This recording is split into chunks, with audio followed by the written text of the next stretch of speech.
So coming from CNBC, SpaceX targets $135 IPO price at a valuation of $1.77 trillion. Oh my golly, it's actually happening. Apparently, this is not some really bad hallucination I'm having. Apparently, our economy, in fact, is going to be destroyed in slightly over a week. So we're going through the whole IPO process for SpaceX. One of the parts with this process is basically the valuation component, and this is where they try to set the price for each individual share. And basically what you get a market cap when you talk about the overall valuation. If you add all the shares together at whatever price, you get a valuation. So they are coming out and they think SpaceX is worth $1.77 trillion. Oh, Lordy. Tell me it's not so. Tell me I was in India, I drank some really bad coconut alcohol, and this is all just some kind of idiocy going on in my own brain. Please tell me it is so, because this is just so bat crap insane. Elon Musk's SpaceX set the fixed price of $135 per share ahead of officially marketing its IPO offering, according to a filing with the SEC on Wednesday. SpaceX said it plans to sell 555.6 million shares, which would amount to a $75 billion fundraise. The underwriters have an option to purchase an additional 83.33 million shares at the IPO price, amounting to $11.2 billion. So I guess from what they're saying here, theoretically, they could try to sell like $86 billion worth of stock in an AI snake oil company. Musk will own over 82% voting control after the offering, the filing said. And this is also one of the completely bat crap insane parts of all of this is bat crap insane. But I think this is just the cherry on the top of the crap sundae we're dealing with here, that after he sells up to $86 billion in equity for a company supposedly worth $1.77 trillion, he will essentially have all voting control for that company.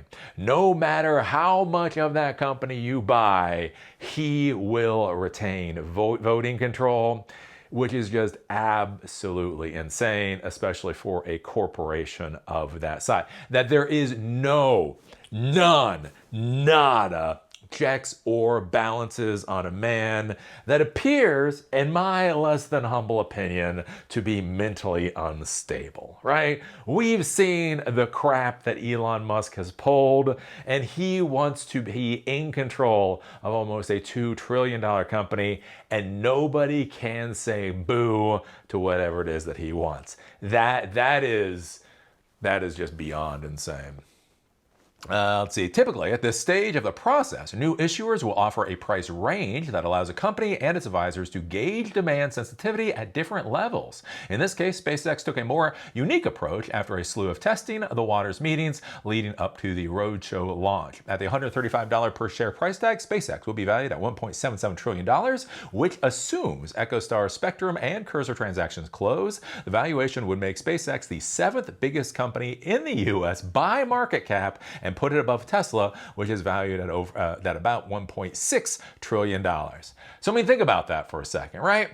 So out of the IPO gate, he would be the 7th largest valued company in the entire United States. To be clear, their only real profitable product is their ISP service. Can you imagine AT&T or Comcast or whoever else coming out and demanding a $1.77 trillion valuation? No, that would be idiotic on the face of it. But yes, SpaceX, the company where we think of as, launching crap into space, actually doesn't make that much money launching crap into space. To be clear, OnlyFans. I'm not saying it's good. I'm not saying it's right. It is a bit of an indictment on our society, but that doesn't mean it's not true. OnlyFans brings in either the same or more revenue than space launches do. That is the truth. And the other thing to realize with the space launches too is that Starlink, so Starlink is the satellite ISP service, they use SpaceX to launch the Starlink satellites. So if you took Starlink out of the picture, there is an actual question about what the value of SpaceX as a space launch company should actually be. So all of this valuation, right? It has almost nothing to do with space launch capacity. It has very little to do with ISP services. This is all about artificial intelligence. Because haven't you heard of XAI? Haven't you heard of Grok? Yeah, Grok, where if you go to Twitter, basically you see a very attractive young lady, and then you see a stick figure of a particular pose, and somebody on Twitter says, Grok, make this girl to be in this position. I mean, it really, like think about this for a second. Like when you think about the different companies out there and you think about what they're doing, right? You think about Google and you think about them embedding AI into search. However you feel about it, okay, they're embedding AI into search, right? You look at Anthropic and you're like, okay, well, they're focusing on AI for coding or whatever, right? And you look at OpenAI, right? And they're trying to be the frontier model for everything. Not quite sure what that actually means, but whatever, right? Like when you think of Grok, I just want you. What do you think about when you think about Grok? When I think about Grok, I think about young ladies and stick figure drawings of poses. And that is what he thinks is worth $1.77 trillion. That is what will make SpaceX more valuable than all but 7 of the companies on the US stock exchanges. It's like, oh my God, please tell me. Oh, please tell me way back when. Is this like Jacob's Ladder? You ever see that movie Jacob's Ladder? I saw it like 30 years ago. Anyways, this guy, and he gets injured in Vietnam. And then it's this whole weird story of his life. But then it starts getting more and more bizarre and more supernatural. And then basically what you find out at the end is that the injury that he got in Vietnam was actually a terminal injury. He is dying. And so that movie that you saw was simply his process of dying.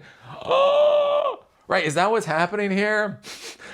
Did I get hit so hard in Thailand 20 some odd years ago that everything up until now has actually been my brain physically dying? And the SpaceX IPO is where it all comes together as a crescendo and I leave this mortal coil? Is that the point? Is that when I'm sitting there looking at the stock price for SpaceX? Is that the point when all of this disappears and instead I wake up, on Thailand or whatever and bleeding and go, oh, the life I could have lived. Is that what's happening here? Please tell me that's what's happening. That'll make me feel a little bit better. I mean, I don't want to die or anything, but it would make more sense. It would make more sense than this shit. Oh, let's see here. Musk, what I find interesting here too, is Musk merged SpaceX with XAI in February in a deal that valued the combined entity at $1.25 trillion. So the other thing to think about too is February. So March, April, May, not really, I don't know. So anyways, somewhere between 3.5 to 4 months, he thinks he's added $500 billion in value. And this is what I'm saying about how all of this is so insane. It's not like, oh, he brought these things together and then that boosted the valuation by 10%, right? Okay, so all of these different things together are worth 1.25 trillion. Again, let's just accept it. And so when you bring them together under Musk's management, that takes it to 1.35 trillion, 1.4 trillion. No, it's not even that. It's in 3.5 to 4 months. He's saying they've gained $500 billion in valuation. None of this makes sense. I am telling you right now, if all of this is simply the process of my brain dying, like the movie Jacob's Ladder, I am telling you that makes more sense than this IPO. But anyways, we're gonna see what happens. Again, 1.77, 10x what Alibaba was, or 10 times the largest IPO in US history, right? Going to be the 7th most valuable company in the country. He's going to have complete voting rights, essentially, over 80% voting rights, which basically means he has all voting rights for the company. With the only product that they're really selling, puts them at a level of OnlyFans. What world? What world are we in right now? So anyways, yeah, we're going to see what happens with this one. It is curious that they didn't do the range. So if you ever watch IPOs in the past, they'll normally come out with that range, right? So let's say, well, on the low end, it's $25 a share, and at the high end, it's $35 a share. And so the reason that they normally do that is during the IPO, there's this weird balancing act startup companies want to do, where they want people to feel like when they buy into the IPO that they're going to get a return rather quickly, but they don't want to leave too much money on the table, right? So the idea is if we value the company at $35 a share, and then the pop on the first day is up to $40 a share, right? That's pretty nice. Basically, in one single day, whoever got in and bought the stock gets at least a 10% return on their investment. That looks pretty good, right? And so that gets people excited. Look, this stock is moving, right? Because that's what people want. Buy low, sell high. You don't want to buy same, sell same. Buy high, sell low. You want to buy. So, look, they bought at 35, that popped to 40. The next day, I'm going to buy at 40, thinking it's going to pop up to 45, so on and so forth. You're right, it gets that excitement going. The other issue that they're worried about, though, too, is remember, they actually need this money, right? They are selling equity in order to get cash to turn that into resources that they need. Build data centers, hire people, do marketing campaigns, and the whole 9 yards, right? So let's say they valued it at $25 a share, and in the first day, let's say it pops to $50. What that says is they left a hell of a lot of money on the table, right? They could have been getting $15 more a share, maybe even $20 more a share, and the investors would have been happy. So basically, instead of them getting that $25 spread or some amount of that, the investors got all that, so it sucks. And so that's what they want. They want to put a level where there's going to be a pop, but they don't want to put the level so low that they leave money on the table. It is kind of interesting with this, and it's so Elon Musk. Look, it's Elon Musk, right? He's just saying $135 a share. There's no high, there's no low. Everybody's going to buy. I know everybody's going to buy this. So that's another kind of interesting thing. Had many interesting things with this IPO. Like you got that, you have what, 30% of the amount of the stock going to be sold for the IPO is going to be reserved for retail investors. So basically you and me, not institutional. So I understand that's normally about 10%. So he's really trying to get that retail thing going on. 15 days after the IPO, theoretically, it's going to get dumped into the index funds, which is going to be its own disaster. This is just dumb. This is just dumb. But it's reality. It is reality. So what do you think about this? What do you think about SpaceX officially, in some senile guy's mind, being worth $1.77 trillion? What do you think about $135 a share? What do you think about this? What are your bets? What are your bets? Are you in fact an artifact of my brain dying? Wouldn't that be meta? Wouldn't that be fucking meta?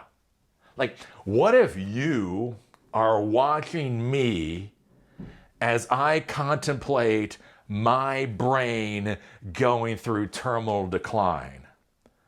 That's kind of weird to think about. Are you the NPC in somebody else's death? Oh. Bet you didn't think you'd get all philosophical today, did you?